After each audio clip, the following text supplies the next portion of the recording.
This all happened around 3 years ago. I was living with my grandma, grandpa, and sister.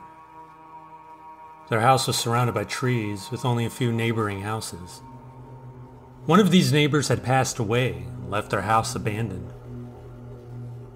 The former owners, a married couple I knew from childhood, always gave me the creeps. The wife, whom I'll call Molly, and her husband, whom I'll call Ricky, both passed away. One night, while sitting in the driveway playing my guitar, I felt an eerie sensation of being watched. I glanced over at their abandoned house and swear I saw a shadowy figure peeking around the back. From that moment on, I avoided going outside at night. Another strange incident occurred when I was playing Skyrim on my computer late at night and received a frantic call from my sister. She was hyperventilating and crying, unable to articulate what had happened. Fearing for her safety, I grabbed a golf club and cautiously investigated, only to find her sitting in my car in the garage. She explained that she had heard a blood-curdling scream outside, causing her to panic and seek refuge in my car. But me, I didn't hear anything. After this unsettling event, we decided to explore further by using a Ouija board. Despite the risks, we were eager to communicate with any spirits present in the house. As we used the board in the garage, we felt a heavy presence and received responses indicating that we were indeed communicating with a spirit. When we asked for the spirit's name, it spelled out RTD.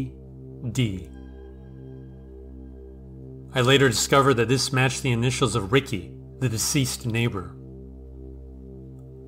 Finding his obituary confirmed our suspicions and left us both shaken.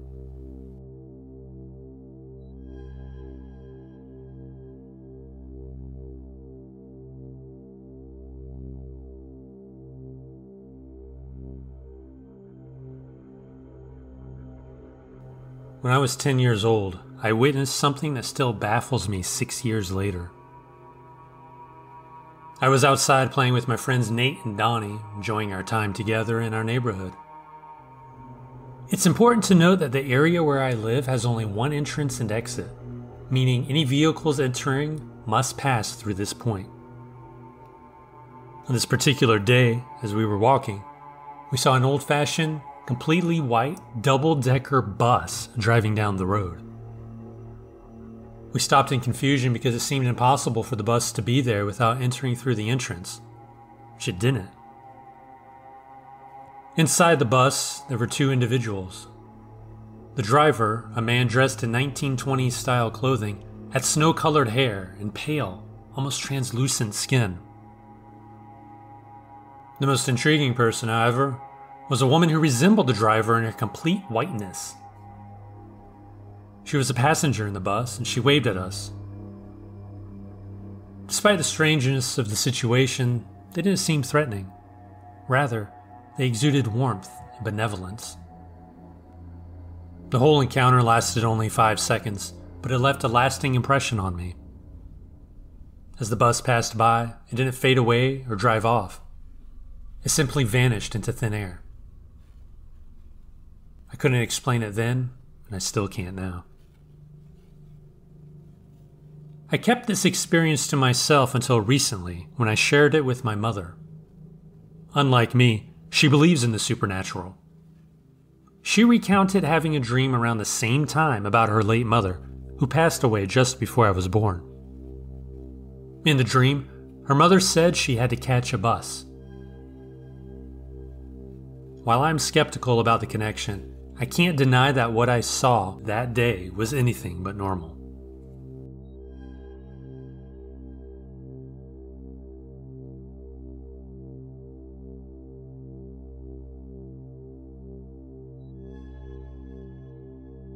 When I was about 4 or 5 years old, we visited my aunt's house for the day. My aunt adored me and always made sure to spend quality time with me.